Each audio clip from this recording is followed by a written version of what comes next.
इस चैप्टर के सभी बहुविकल्पी प्रश्न ट्रिक एंड कॉन्सेप्ट के साथ आपको समझाए जाएंगे। ऐसा कॉन्सेप्ट और ऐसा ट्रिक आपको इस चैप्टर में बताया जाएगा कि यदि आप उसको इस्तेमाल करते हो तो एक भी क्वेश्चन में आप जो है उसका जवाब देने में नहीं फंसेंगे। जी हाँ, हम बात कर रहे हैं यूपी बोर्ड एग्ज़ाम 2024 के लिए क्लास 12th केमिस्ट्री में बहुविकल्पीय प्रश्न। कौन से चैप्टर का सॉल्व करेंगे? एल्डिहाइड, कीटोन एवं कार्बोक्सिलिक अम्ल। बहुत इंपॉर्टेंट चैप्टर है, बहुत सारे प्रश्नों का जवाब यहाँ पर आप सभी को मिलेगा। एल्डिहाइड, कीटोन एवं कार्बोक्सिलिक अम्ल। बहुत ज़्यादा देर ना करते हुए वीडियो की शुरुआत करते हैं। हमारे सामने पहला प्रश्न है कि निम्न में कौन सा यौगिक फेलिंग विलयन को अपचयित नहीं करता है? तो देखिए, फेलिंग विलयन से रिलेटेड मैं जो यहाँ पर आप सभी को दिखाना चाहता हूँ, पहले इसको ध्यान से देखिए। RCHO एक एल्डिहाइड होता है। CO डबल प्लस एक प्रकार से देखा जाए ये आपका फेलिंग विलयन, मतलब फेलिंग विलयन में CO डबल प्लस होता है। CO डबल प्लस का मतलब होता है क्यूप्रिक होता है। ठीक, ध्यान दीजिए। अब एल्डिहाइड जो है इस क्यूप्रिक आयन के जो सॉल्यूशन जिसको फेलिंग विलयन बोलते हैं उससे क्रिया करेगा तो कार्बोक्सिलिक अम्ल बनाएगा। तो एल्डिहाइड से अम्ल बनना यानी ऑक्सीकरण हुआ। तो एल्डिहाइड का ऑक्सीकरण किसने किया? फेलिंग विलयन ने किया। यानी फेलिंग विलयन के जो है वो एल्डिहाइड के लिए ऑक्सीकारक है। अब जरा देखो बच्चों, यहाँ CO डबल प्लस से CO2O बनना यानी यहाँ पर कॉपर सिंगल प्लस है, तो CO डबल प्लस से CO प्लस बनना यानी यहाँ पर अपचयन हुआ। तो अपचयन किसने किया है? यहाँ पर एल्डिहाइड ने किया है। किसने किया है? एल्डिहाइड ने। यानी इस फेलिंग विलयन का अपचयन करने वाला कौन है? एल्डिहाइड है।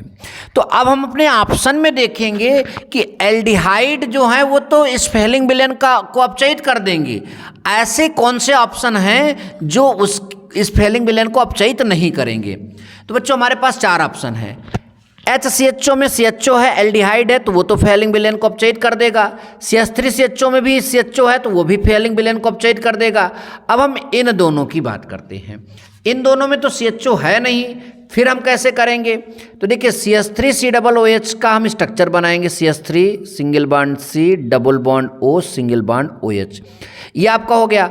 और HCOOH का जो है स्ट्रक्चर बनाएंगे तो C double bond O single bond यहाँ पर O फिर H।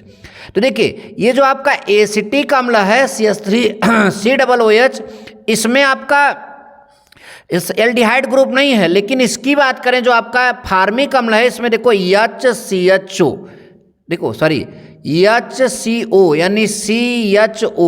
देखो जैसे इसमें एल्डिहाइड में फार्मल्डिहाइड में CHO था, इसमें एस्टल्डिहाइड में CHO था, वैसे इस फार्मिक अम्ल में देखो CHO है कि नहीं है। और जिसमें ये ग्रुप मिल जाएगा वो आपका जो है फेलिंग विलयन को अपचयित जरूर करेगा। याद रखो, जिसमें ये ग्रुप मिल जाएगा। तो इसमें मिला, भले ये कार्बोक्सिलिक अम्ल है लेकिन इसमें ये समूह होने की वजह से फेलिंग विलयन को अपचयित करेगा, और एसिटिक अम्ल में ऐसा नहीं होने की वजह से वो आपको फेलिंग विलयन का अपचयन नहीं करेगा, अर्थात उसको अपचयित नहीं करेगा। तो इसका सही जवाब हो जाएगा CH3COOH।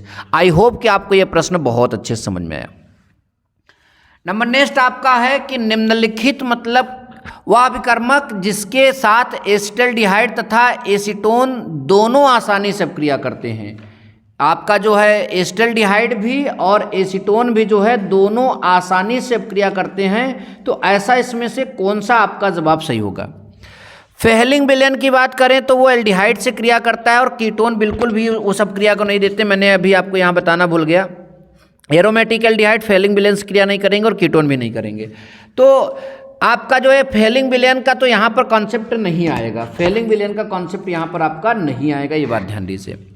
सिप अभिकर्मक का भी कॉन्सेप्ट नहीं आएगा। ग्रिगनाट अभिकर्मक अगर आपने अल्कोहल बनाने की विधि में पढ़ा होगा तो ग्रिगनाट अभिकर्मक जो है आपका एसिटल्डिहाइड यानी एल्डिहाइड से क्रिया करता है, अल्कोहल बना देता है। ठीक, और ग्रिगनाट अभिकर्मक एसीटोन से भी क्रिया करता है यानी कीटोन से क्रिया करके अल्कोहल बनाता है। तो फेलिंग विलयन, सिप अभिकर्मक, टॉलन अभिकर्मक, ये जो तीनों हैं वो यहाँ पर दोनों को जो है आसानी से अपक्रिया नहीं कर सकते। ठीक, क्योंकि ये जितने भी यहाँ पर दिख रहे हैं ये एसिटल्डिहाइड से करेंगे लेकिन एसीटोन से नहीं करेंगे। तो ऐसा कौन है जो दोनों से करेगा? तो आपका कौन होगा? ग्रिगनाट अभिकर्मक। कौन होगा? ग्रिगनाट अभिकर्मक। रोजनमुंड अपचयन द्वारा प्राप्त होता है। जो आपका रोजनमुंड अपचयन है उसके द्वारा प्राप्त होता है। तो उसके द्वारा क्या प्राप्त होता है, तो ध्यान दीजिए एल्डिहाइड। आगे हम आपको एल्डिहाइड के बारे में मतलब एल्डिहाइड के कुछ रिएक्शन जब आपको लेकर आएंगे तो वहाँ पर रोजनमुंड अपक्रिया भी समझाएंगे। तो आपने अगर पढ़ा होगा तो रोजनमुंड अपक्रिया जो है उससे क्या प्राप्त हो, यहाँ एल्डाइड लिखा है तो यहाँ एल्डिहाइड हाइड होगा, ठीक। तो एल्डिहाइड इसका क्या हो जाएगा, सही जवाब हो जाएगा। रोजनमुंड अपचयन से क्या मिलता है, एल्डिहाइड। नंबर नेक्स्ट बच्चों, एसिटल्डिहाइड और एसीटोन में विभेद के लिए उपयुक्त अभिकर्मक है।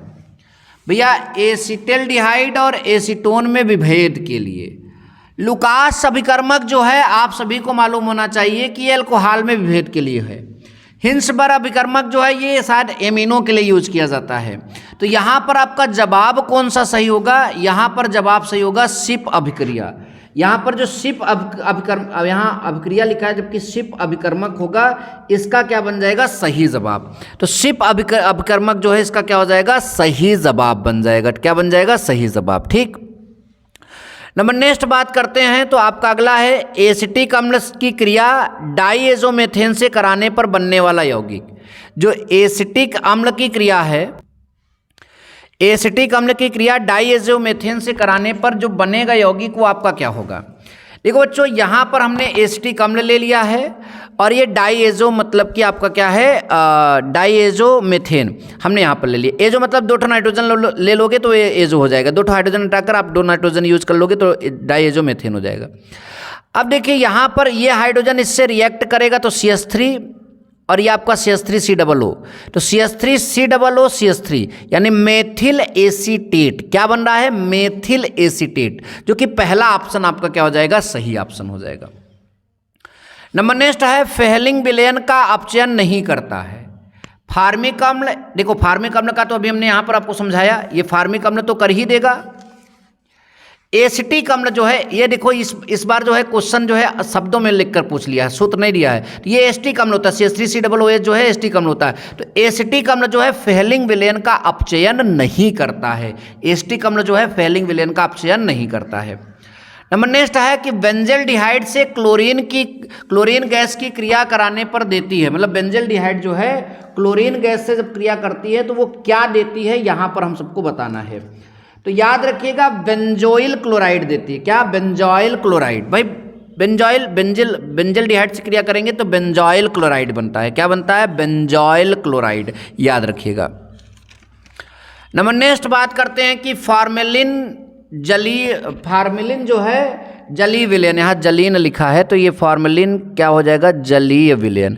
फार्मेलिन जलीय विलयन है। तो फार्मेलिन जो आपका बनाया जाता है किससे बनाया जाता है, हमारे पास फॉर्मेल्डिहाइड है, हमारे पास फॉर्मिक अम्ल है, हमारे पास फ्लोरोसिन है, हमारे पास एसिटल्डिहाइड है।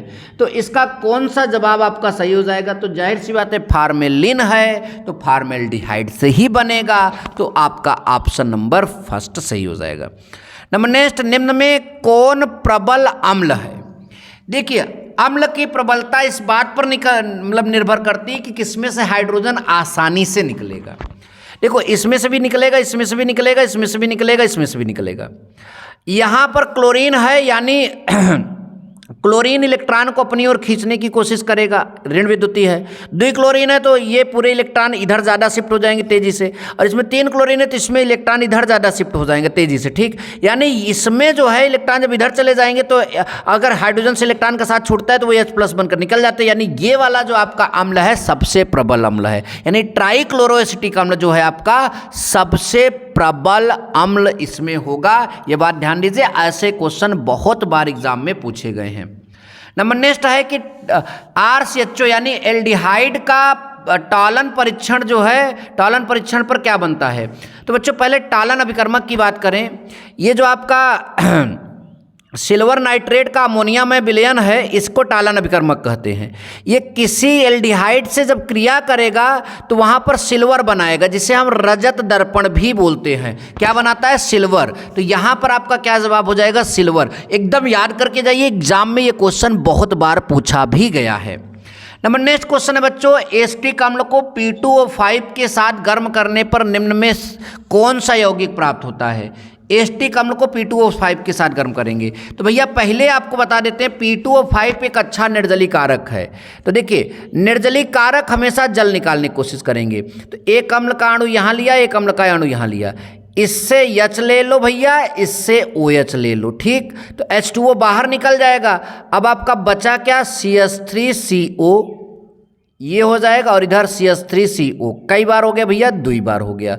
उसके बाद क्या बना आपका, ये एसिटिक एनहाइड्राइड इसका नाम होता है। और क्या ऐसा कोई यहाँ पर ऑप्शन है? जी हाँ, बिल्कुल यहाँ पर है। तो एसिटिक एनहाइड्राइड आपका प्राप्त होता है।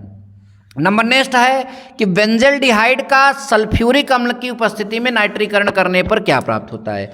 तो भैया ये रहा बेंजल्डिहाइड, रिंग में अगर CHO जुड़ा रहेगा बेंजल्डिहाइड होगा।